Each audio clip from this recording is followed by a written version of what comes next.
we doing, guys? Moose here, back for episode 19 of our West Ham United crew mode. It's been a bit of a long layoff, and for that I do apologize. Plenty of stuff been going on. It was actually my birthday last week, so then my girlfriend came in from out of town. She actually lives out of town from me now. About, if you compare it distance-wise, from about, for my UK followers, from about London to Manchester distance, she was about 4 hours away, we'll say, driving time.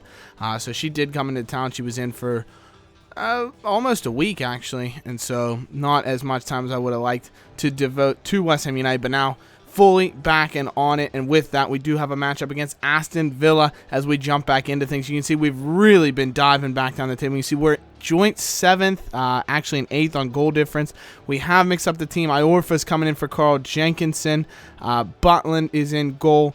Callum Wilson getting the start up front. Hopefully he can deliver the goods for us, because we have been very, very inconsistent up top. Carroll actually looked solid against Norwich in the last match, if you can remember that far back. But we will like to see a bit more against a decent Aston Villa side. They're doing much, much better than they are in real life. Obviously, they look certain to be relegated in real life as I date this video, but they don't look very strong. Whereas, in contrast, we are looking sublime. 36-minute, not a lot of highlights going on in the early going. Dimitri Payet, that man himself, comes through in the clutch yet again. Bit of a sloppy goal. You can see the ball kind of bounced around in the box. Looked to be some lovely passing there, Payet and Wilson. Eventually, Wilson's dispossessed. The ball finds its way back to Payet, and he kind of sort of just finesse, toe poke. It's a weird finish, I have to say, but it goes into top corner. It's a lovely strike from Dimitri, and just like that, we have a 1-0 advantage against, like I said, an Aston Villa side that's been very solid. They're in 7th, looking in no danger, trouble in the top 6, you know, your normal top 6, because the top 6 right now is United, City, Chelsea, Liverpool, Spurs, Arsenal, your usual top 6. So we're trying to break that mold, maybe get a 6th place finish if we can get back to the form we had in the first half of the season, and we're going to be well on our way. I think Morales looked to be fouled, certainly at that point. Good chance, though, for us later on the 45th minute. Lanzini with a very good strike from close range, stayed onside somehow, and Brad Guzan keeps us at just a single goal advantage with a very, very nice save. But continuing on here into the second half, 63rd minute. Now Dimitri Payet ranging forward. The Frenchman on the ball, plays Lanzini through. He's looking for Callum Wilson in the middle. It hits it hit an Aston Villa defender. Goes in off the chest of Callum Wilson, and the former Bournemouth striker who's come in and made such an impact up front for us does get his goal. It's a bit fortuitous, you have to say. Certainly not the way we drew it up, but it counts all the same. It's a 2-0 advantage. We've doubled our lead, and we look to be cruising at this moment in time. No real troubling moments from Aston Villa. It looked to be going in regard. Actually, I think it was going high. It hits Wilson in the chest, chin. Might have broken his nose for all I know, but it's in the back of the net, and it's 2-0 West Ham United. Come on, you Irons. 64th minute now, another good chance. Lanzini played over the top. He's looking into space, dances around the defender. He's taken down in the box and wins a penalty. Great bit of play from Lanzini. And with us 2-0 already up, we are going to give the penalty to the little Argentine, the little Messi as he's known. And he shows why he is little Messi. Great finish from Lanzini. It's actually his 4th goal in the Premier League this season, so he's made a great adjustment to the league. He's been growing very well in training as well. He's looking very, very strong out on that right wing, and that is a sublime finish. Leaves Guzan Rude to the spot, and we are up 3-0 with a triple of goals thus far in this matchup. Another good chance in the 71st minute. Iorfa plays the ball through to Lanzini. Another good strong run from Wilson through the center. Lanzini whips in. Wilson with a great header. It's stopped by Guzan, but it goes in off of Alan Hutton. 4-0. We quadruple Aston Villa's. We're really the villains to Aston Villa right now. We're just dominating them front, left, center, all throughout the park. For a fantastic performance. 4-0. We're looking for more even later on. Sacco's come on for Wilson late on, and he does have a chance to strike one towards goal. He's not able to score. Another good chance for Mauro Zarate, who comes on for Payet as we try and save them for upcoming fixtures. Has a great shot, but it comes off the post, unfortunately, and does not sneak into Brad Guzan's net. But that would be all she wrote. It's a 4-0 victory over Aston Villa. Wonderful performance. Well-deserved. Man of the match performance had to go to Callum Wilson. I thought he played fantastically. You see an absolute blowout performance. 2 points, I thought, to Aaron Cresswell, who was FIFA's man of the match. He played very well, getting up and down that left-hand side, offering a ton of support. And 1 point for the little Messi himself, Manuel Lanzini with a great performance and a goal that helped seal the deal in the victory. So 1 win to start off this episode, and then we do get into some training, and you can see we're going with the 5-man training routine. We've got Iorfa, Butland, Ceballos, and then a couple of our scouted youngsters, Masana and Aldair, getting in there as well. I want to see, once I get players to around 80, I think, as in your Ceballos and your Butlands, that's when I'll take them out of the training and get some youngsters in, and I just want to keep rotating things through, because I want to we have a ton of promising players. When we do like a squad report, I'll have to show you in the scouting all the players that are labeled as promising. We have so many of them because we have very good scouts right now, so it's been tough to get all of them into the training. I have a lot of players that I want to give a shot to, but we just have to rotate our way through. But I digress. We get into this match against Sunderland. We're currently in 7th, but just a single point off of the Europa League places. We have left Wilson in the line. Valencia's come in for Kevin Morales, who's a bit tired. Kiyate and Obiang through the middle of the park, and Jenkinson's come back in for Iorfa at right back. Despite Iorfa playing very, very well, we want to give Jenkinson another chance, and also Iorfa fitness-wise just not ready completely for the matchup against a Sunderland team. They're not in trouble necessarily of relegation. I think they're in technically the top part of the relegation battle, but they're doing all right. They're in 13th, a team that, we are at home. We should be taking it to them, but they could potentially give us problems if we give them the chance. But right now, Callum Wilson is facing absolutely no problems. 8th minute, and he's already found the back of the net for the early advantage for us. Great finish. He's played in by who else? Dimitri Payet. We've got Payet. Dimitri Payet. I just don't think you understand. He's got Callum Wilson to score. I'm not going to ruin the song like that. It's a great song. Callum Wilson needs his own song, though. Callum Wilson is the striker for me. Callum Wilson knows where to be. Butland knows where to be. Great save, though, to keep us up 1-0. Unfortunately, he's not able to keep us up 1-0 on this second advantage. Lee Countermore with a very, very good finish. Simple header as he's left free in the center of the box. We didn't regroup very well. And he's one of those players that's so annoying. He just niggles at your team in terms of, chipping away at your best players. He gets in there with some tough tackles, and then he scores that goal. He wears his stupid tucked-in shirt. I mean, he irritates me so much, and that irritated me as well. Aaron Cresswell, great free kick, curls it on the top of the bar. He's unable to beat Pantilimon and regain our 1-goal advantage. But we look for another goal here in the 31st minute. Wilson and Payet linking up. Payet plays the ball through. It's taken into deflection. Great turn from Callum Wilson, and he strikes it on his left foot. A wonderful finish from the English striker, and he has been sweet, sweet music to our ears, just like that song I sang. If you have a better song suggestion for Callum Wilson, let me know in the comments, because clearly I'm not going to be the man in the stands, writing the chants for the football fanatics. I'll sing them, no doubt about it, but I'm not the one writing these songs. But Valencia picks up a knock in the 37th minute as well, relatively following that goal. And hello, Danny. Nice to see you. Thanks for coming today. Danny Ceballos, the youngster, does then get into the matchup on the left side of our attack to try and, get some game time under his belt. I think it's a good team to break him in on and see how well he can do. But Sunderland creating some good chances. Rodwell off the post. Another chance here in the 45th minute. It's heading back across the face of goal. And Jermaine Defoe with a bullet header sneaks it past Butland into the top corner. And just like that, Sunderland have equalized. We're really, following that injury and that second goal, we've become a bit complacent. Butland forced into a very good save here early on in the second half.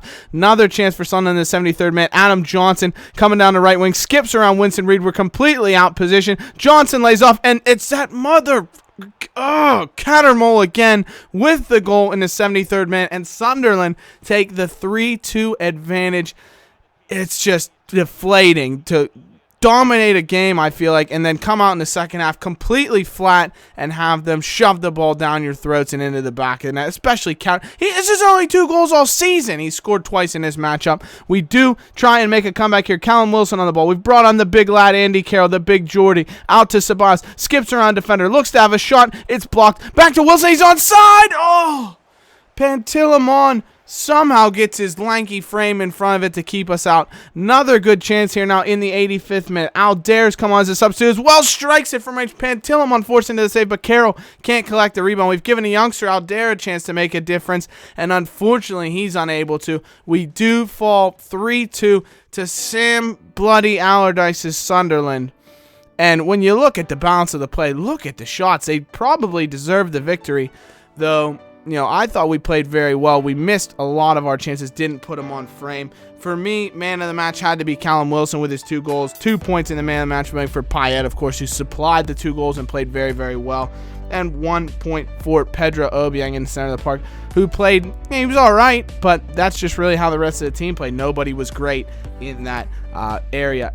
As for us, Valencia has sustained a knee injury and will be out for 4 weeks. We've also lost Chiante for a match because of yellow card accumulation. So some tough times. Valencia has made no impact really at all. He might be a player I'm looking to sell in the next transfer window because we could fetch good money for him. He has decent potential. He's not terribly old, good pace, things like that.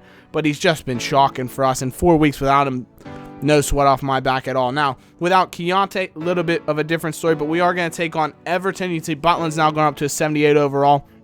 And in terms of the team lineup, Morales will be in the lineup against his former team.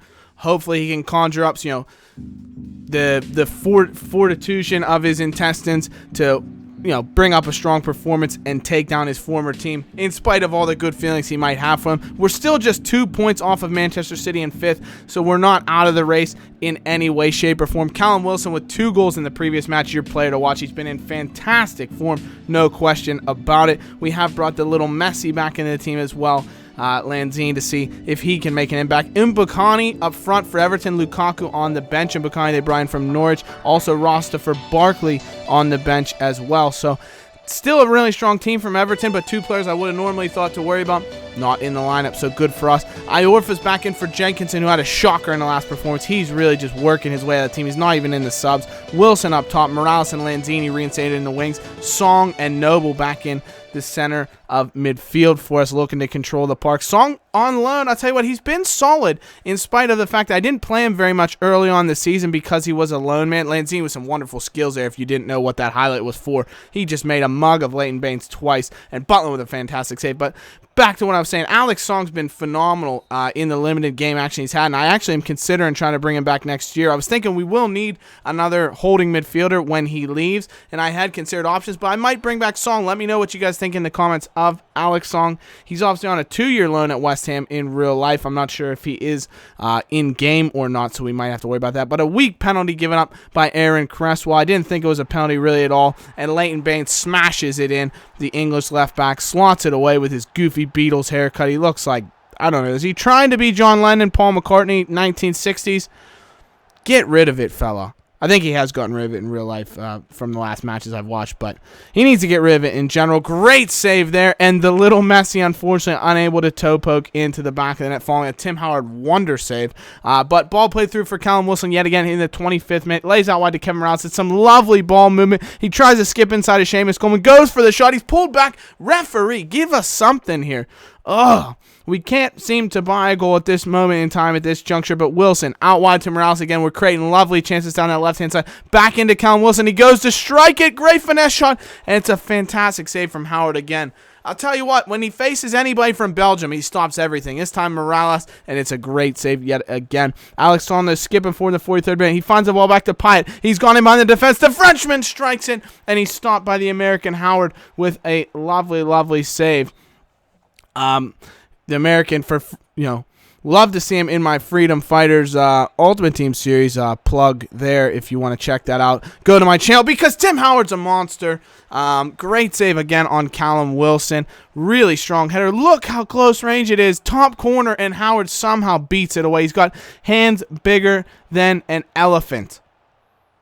Elephants don't have hands, you'll say, but his hands are bigger than an entire elephant. But he's going to have huge hands now to stop us as we have won a penalty. Naismith has taken down that man I was mentioning earlier, singing his plaudits. Alex Song goes through. Lovely bit of work play, eventually wins it. And Mark Noble steps up and he slots it away. It's a great finish from Marky Nobes. Lovely goal. Smashes it into the back of the net. Leaves the American stranded to his goal line. It's a great finish to level us at 1-1. A big, big goal that we needed to bounce back from that disappointing Sunderland defeat. Noble with 5 goals in the Premier League this season. I think that might be his career high. I think he does have four of them, maybe from the penalty spot, but they count all the same. It's a great finish. And Butland with another very good save on an Aaron Lennon volley as Lukaku and Barkley have come on looking to make an impact. One final chance, though. Mark Noble playing the ball through. Sacco's come on, looking for Kevin Morales on that wing. He pushes the ball forward, flicks in. Antonio at the back stick. Mikel Antonio. What a finish from the former Nottingham Forest winger. He's come on as a substitute. He's made a lovely run to the back post. Morales puts the ball on a platter. He rises like a salmon, leaps to meet it, and he just smashes it past Tim Howard. No chance as he heads it with so much ferocity and power that the American was left stranded. It's a great finish from Mikel Antonio, and it looks to be the 3 points all but wrapped up in stoppage time. Talk about a clutch performance. Mikel Antonio looking to work his way back into the team with a lovely finish right there. Payet then with one final ball through to Diafra Sakho, who decides to have a poke at goal, nearly scores, but that would be the final opportunity. Mikel Antonio, the deciding factor as we come away with a 2-1 victory. So a great performance. Man of the match from Jack Butland. So many fantastic saves you can see to keep out an Everton attack that looked very potent. 2 points from Mark Noble, who controlled the center of the park, and 1 point for Dominic Iorfa at right back, who was very strong. Yet again, it was a great performance. So that's going to be it for this episode, guys. I really hope you have enjoyed it. As always, be sure to comment, leave a like, subscribe, as you can't wait to see the West Ham career moving forward. Thank you so much for your patience with me for getting this episode out, and you guys are the best as always. So thanks so much. We'll see you again. Bye-bye. Like we always do with this time.